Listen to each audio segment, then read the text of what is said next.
For some strange reason, summer holidays are always portrayed as boring for children. Looking back, I still can't imagine why this is, as I can truthfully say that I have never been bored in my life. We lived in a normal small market town and had all the privileges and amenities associated with that sort of community. We had a local swimming pool, outdoors, various sports clubs, thriving groups of scouts, boys' brigades, sea cadets, plus several green field areas and a lively youth club. The various groups relied heavily on the members and their families' support in painting, decorating, gardening and general maintenance, without which they could not have survived. The premises were often donated or subsidised by leading dignitaries, whose names were displayed on buildings, badges and price shields, some of which still exist today.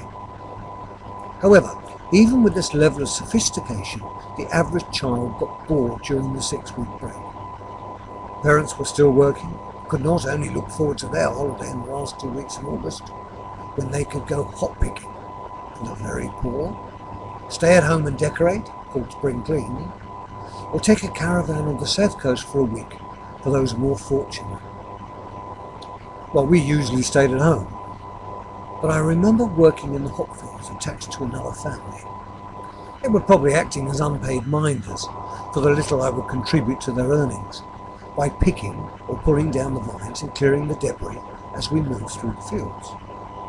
Now, my brother was a very keen road racing cyclist at this time, and spent all his wages and ill-gotten gains on high-tech bits and pieces for his latest machine. He rode a fixed wheel, which required the rider to control the bike by sheer muscle power, slowing the bike and accelerating without using the brakes.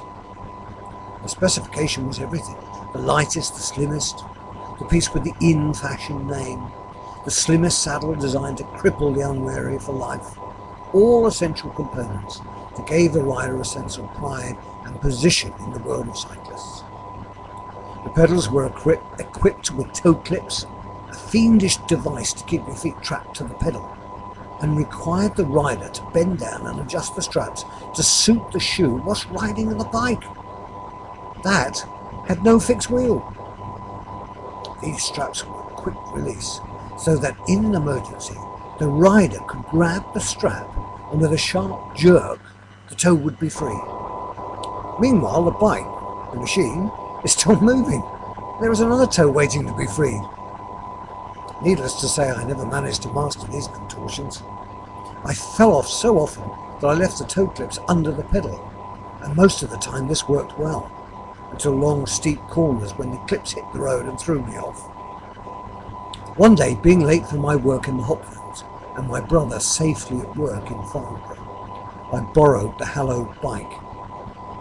I made slow progress, but eventually arrived at the hop fields, my legs so weak from the cycling that I had a job to stand.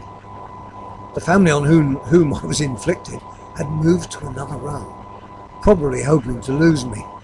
But I jumped back on my tortured machine and followed them. And after searching through row upon row, I spotted them at the edge of the car track, setting up their meagre belongings to form the camp and waiting for the man to pull the vines down for them to begin picking. I called out to them and rode down the hill. The track was very rough, and large flints poked through the surface. I hit a particularly sharp one, and the front wheel instantly collapsed, folded in two like a paperback book. I sailed through the air, landing on my back, facing the blue sky.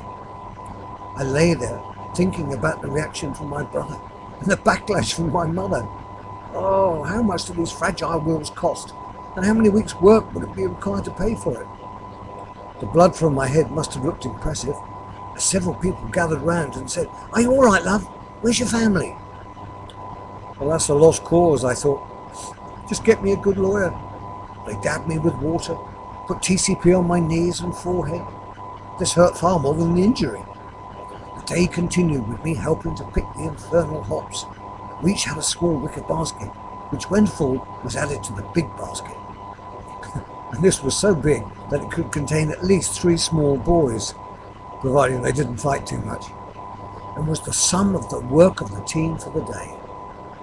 Now this basket was filled throughout the day, and just before the tally man came round to check the team's gross product for the day, a woman with very long arms would dip her arms into the basket from either side and raise the hops up to the top of the basket rim.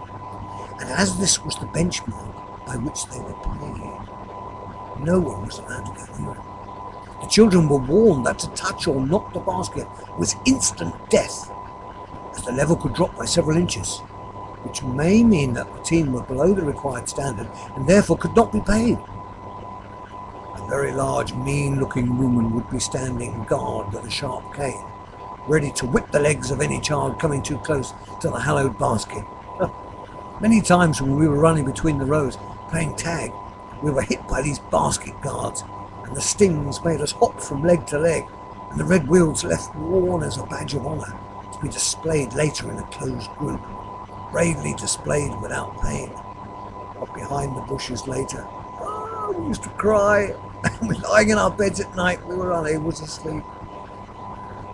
A family would work for a week or even a fortnight as their holiday, with no guarantee that they would earn a living. They relied on the weather being good, so that the children could run around unattended, and that they could pick enough hops to give them a wage to pay for their food and drink. Should the weather be bad and it rained every day, then this was a disaster area. Everyone was wet, there was never any shelter provided, no hops were picked, no money was earned. No family could afford this, especially the breadline people who went to pick hops. They had no reserves. For them, these were desperate times. Another episode perhaps tomorrow. Good night.